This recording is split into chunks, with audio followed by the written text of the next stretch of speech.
Dear Lady Love TV. Sisters Love Rivalry. Tunghayan na po natin ang ika-4 na bahagi. Paano ko ba ito sasabihin kay ate? Tanong ni Ella sa sarili habang nasa biyahe papunta sa mall. Pakiramdam kasi niya tinamaan na talaga si Calvin kay Shai. At hindi iyon basta-basta. Hindi katulad ng damdamin ni Calvin sa mga babaeng dumaan na sa buhay nito. Ang mga babaeng iyon, mabilis niyang na-dispatch siya. Ngayon parang walang balak si Calvin na hayaan siyang makialam. Ang naiisip na lang niyang paraan ay ang bawasan ng oras na magkasama sina Calvin at Shai. Yun na nga ang ginagawa niya ngayon. Hindi kaya ni Ella na pagtripan si Shai. Kaya si Calvin na lang yung pupunteryahin niya. Hindi man siya niyaya ng binata na umangkas sa motorsiklo nito. Pumayag naman itong lumabas sila. Nakakapiko ng isipin pero kaya niya yung baliwalain dahil ang importante ay inaagaw niya ang oras na para kay Shai. Pababa pa lang siya ng FX ay tinawagan na siya ni Calvin. Umakyat ka dito sa sinihan pagdating mo. Utos nito. Okay, nakasimangot niyang sagot. Kahit hindi naman siya nito nakikita, maraming biniling pagkain si Calvin bago sila manood ng sine. Wala sa mood manood ng sine si Ella, pero sayang naman yung tiket na binili ng atribidong lalaki, kaya nanood na rin siya. Wala nga lang maintindihan si Ella dahil okupado ng ibang bagay ang kanyang isip. Hanggang sa matapos at lahat ang palabas, ay si Shai lang ang nasa isip niya. Sa lahat ng babaeng dumaan sa buhay ni Calvin, kay Shai lang siya na threaten ng ganoon. Yun bang parang pakiramdam niya ay wala siyang magagawa? Paano na lang ang kanyang kapatid? Parang hindi ka naman nag-enjoy, sabi ni Calvin paglabas nila ng sinihan. Gutom ka pa no? Umiling si Ella. Hindi siya gutom. Stressed siya. Uuwi na ako. Paalam niya. Anong problema mo? Imbes ay tanong niya. Naalala mo ba yung sinabi ko sa yung huwag ka muna makipagrelasyon? O sabihin mo na sa akin ang dahilan? Nakangiting tanong ni Calvin. Hindi pa. Hindi pa pwede hanggat hindi dumarating si ate. Anong kinalaman niya? Kunot ang noong tanong nito. Basta, kapag natapos na ako sasabihin ko sa iyo ang dahilan. Kaya lang parang hindi kita kayang pigilan pagdating kay Shai. Pag-amin niya. Don't ever do something stupid, Ella. Seryosong banta ni Calvin. Mabuting tao si Shai, okay? I like her. Kung hindi mo pa gustong sabihin sa akin yung dahilan, kung bakit pinapaiwas mo ako makipagrelasyon sa iba, hayaan mo lang akong gawin ng bagay na gusto ko. Kapag handa ka na, saka ko pag-iisipan kung valid yung reason mo. Hinayaan kita makialam sa akin mula nung bata ka pa. Hindi mo na yun pwedeng gawin ngayon. Naiintindihan mo? Pakiramdam ni Ella ay sinesermonan siya ni Calvin at aaminin niyang umurong ang buntot at sungay niya dahil doon. Nakokonsensya siya kaya hindi nakasagot. Napabuntong hininga na lang siya. Bahala na kung ano ang sasabihin niya kay Ate Ana. Ipapaintindi na lang niya ang sitwasyon. Isa pa, sumusobra na sila magkapatid lalo na siya. Hindi niya dapat hinahadlangan ang kaligayahan ni Calvin. Mahal niya ang ate niya kaya gusto niya itong tulungan. At ginawa naman niya ang lahat kahit na nagugulo na ang buhay ni Calvin. Pero lahat ng bagay ay may hangganan. Dumating na siya sa hangganan pagdating sa pagtulong sa kapatid. Pakiramdam ni Ella ay talunan siya. She still wanted to fight for her sister, but she could not fight for anyone's battle anymore. Kung mahal ni Ate Ana si Calvin, hayaan na lang dapat niya ang kapatid na gumawa ng sariling paraan. Iyon ang pinakamabuti sa lahat. Isa pa, magkakaroon lang ng komplikasyon kapag may third party. Sa sitwasyon nila, siya yon. Bakit ba siya ang kailangan makipaglaban para sa pag-ibig ng kapatid? Dahil nangako ka. Dahil mahal mo siya. Sagot ng isang bahagi ng isip niya. Totoo yon. Tiningnan ni Ella si Calvin sa mga mata at saka tumango. Wala akong gagawing kalokohan sa Shai mo. Promise? Oo. Nag-pinky swear pa silang dalawa na parang elementary students. O sige na, umuwi ka na. Pagtataboy ni Calvin sa kanya. Ganyan ka no? Paberong sabi niya pero deep inside, nagtatampo talaga siya. Dati naman ay inihahatid siya ni Calvin. Mali, baka akala lang pala niya yon.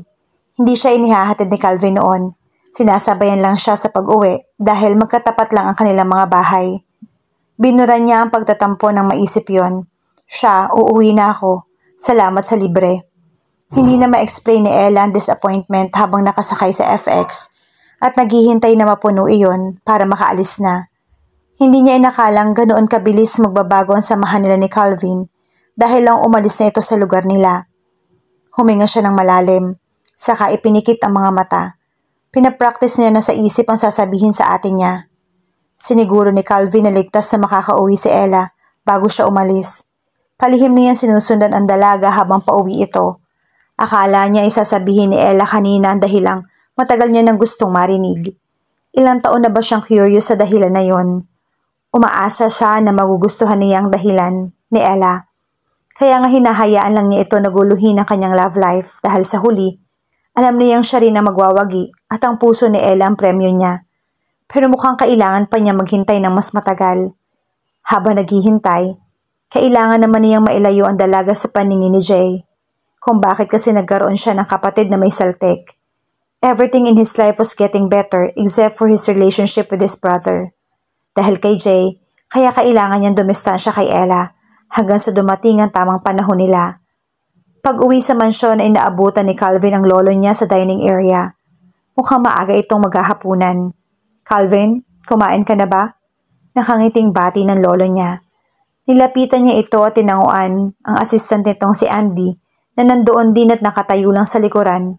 Busog pa ako, Lo. Ganun ba? Can you at least sit here? Sure. How was your day? Ginugulo ka pa rin ba ni Jay? Hindi naman po. Si Shai kasi yung ginugulo niya ngayon. Napapailing na sabi ni Lolo. Nagigilty naman si Calvin. Kasalanan din kasi niya.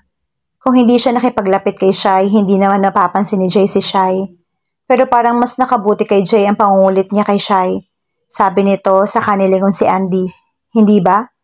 Bahagyan tumango si Andy. Ganoon talaga ang lalaki. Palaging seryoso at formal.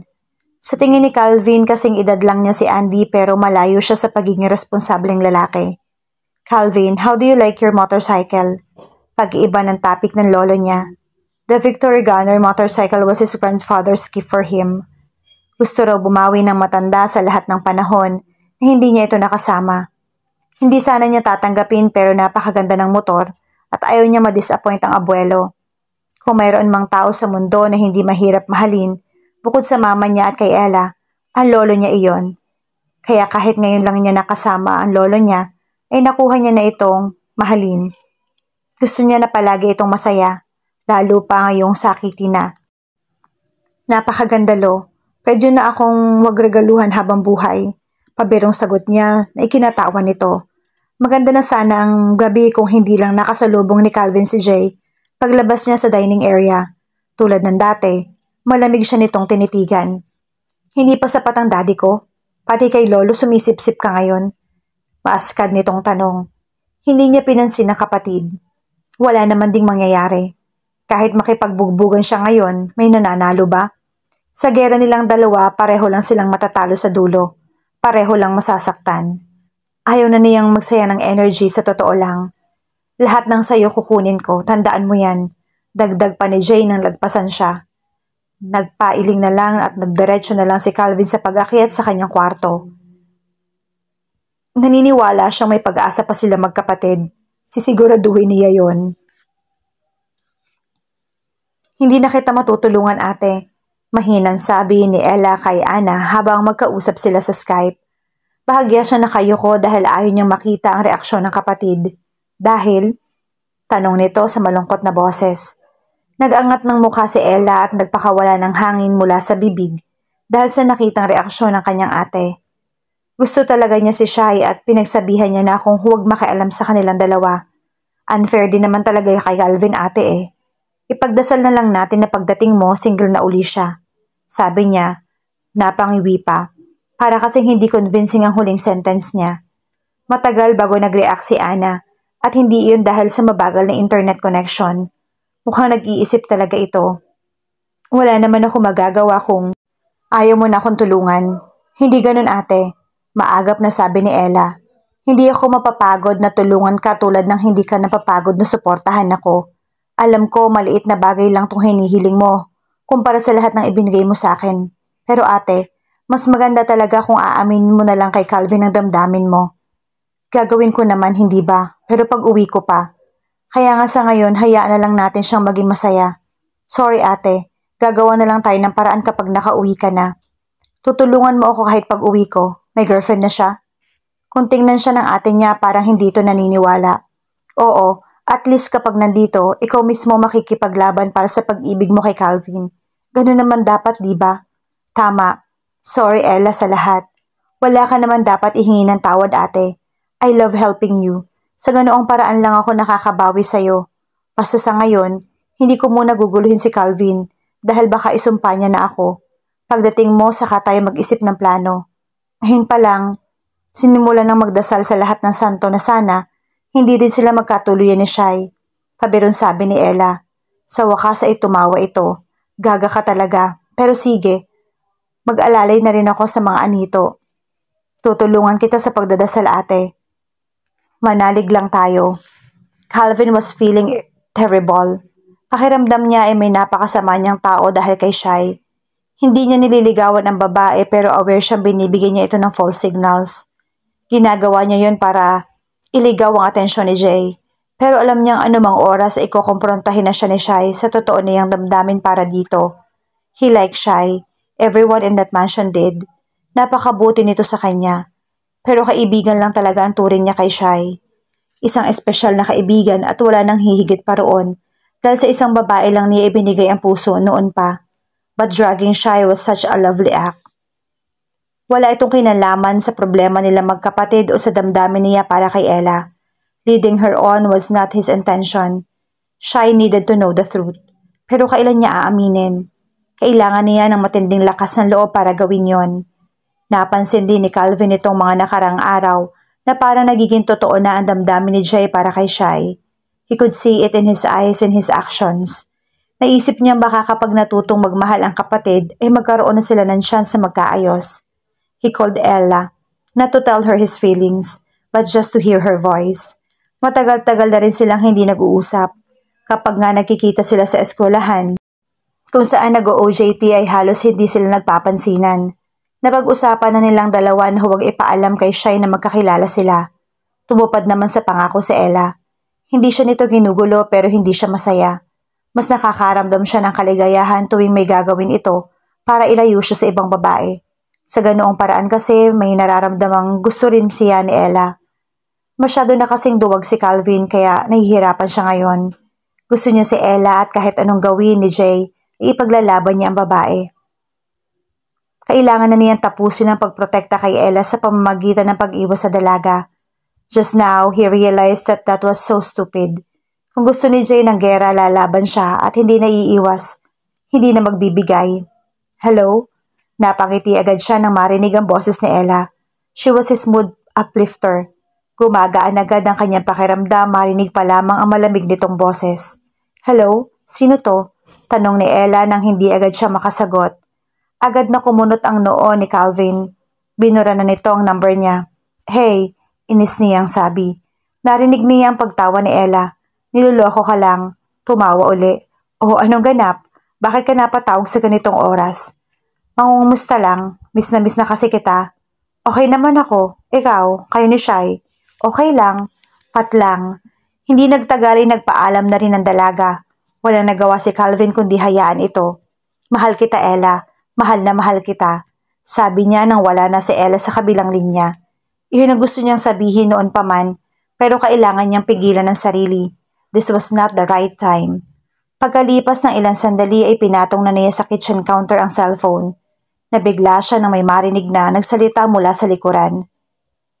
Kung mahal mo pala siya, ano tayo? Ito Shai. Agad na bumaba si Calvin mula sa high stool na kinauupuan at nilapitan si Shai. Yun na nga ba sinasabi niya? Guilt flooded his system when he looked into her eyes. Punong-puno yun ng hinanakit at hindi niya masisisi si Shai. Pinaasa niya ang babae. Napakasama niyang tao. I'm sorry, Shai. Hinawakan niya ang kamay nito pero binawi nito iyon. Liwanagin mo sa akin kung bakit ka nagsusorry. I'm sorry. Sorry for what? Mahina pero mariin itong tanong. Sorry dahil ginamit lang kita. Para hindi ko mahanap ang babaeng mahal niya. Sabi ng isang boses mula sa likuran ni Shai. Walang iba kundi si Jay. Nabigla rin siyang alam nito ang tungkol kay Ella. Pero bakit wala itong ginagawa? Nilingon ni Shai si Jay. Anong sinasabi mo? Nilapitan ka niya. Nagpanggap siyang gusto ka niya. Dahil natatakot siyang mahanap ko si Ella. Ipinain ka niya sa akin. Yun lang ang kanya. Naikuyom ni Calvin ang kamay. Sabihin ng tama ang sinabi ni Jay pero pwede pa niya iyong i-explain sa mas maayos na paraan. Totoo ba yon? Nagtitimping baling ni Shai sa kanya. Imbis na sumagot, nag-iwas si Calvin ng tingin. Paano pa siya makakapagpaliwanag na maayos kung sumingit na sa ganoong paraan si Jay? Umangat kaagad ang isang palad ni Shai at naglanding iyon sa kanyang pisngi. He deserved that. Honestly, he deserved more than that.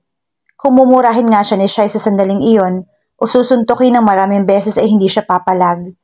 Nasaktan niya ang damdamin ng babae. Ano ba naman nasaktan siya nito ng pisikal? Panangga ba ako, Calvin? You shield that woman using me?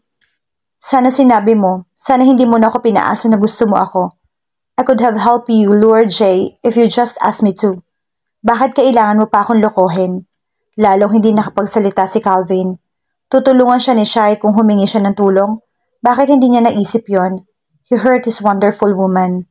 Thanks to Jay. Pero hindi naman lahat ng sisi ay para sa kapatid. It was his decision to use Shai. Sino sa kanilang magkapatid ang mas masama? Nang tumalikod si Shai, gusto niya itong habulin. Pero naunahan siya ni Jay. Naisip niya baka kailangan ni Shai ng oras para magpalamig. Gumising na maaga si Calvin kinabukasan para magpaliwanag kay Shai pero wala na ito. Hinahanap niya ang babae sa buong mansyon pero ang sabi ng mga kasambahay umalis na ito at bumalik na sa dating bahay. He tried calling her several times but she refused to answer. Hindi rin siya hinahanap ni Shai tuwing pupuntahan niya nito sa eskwelahan kaya humingi na siya ng tulong kay Ella.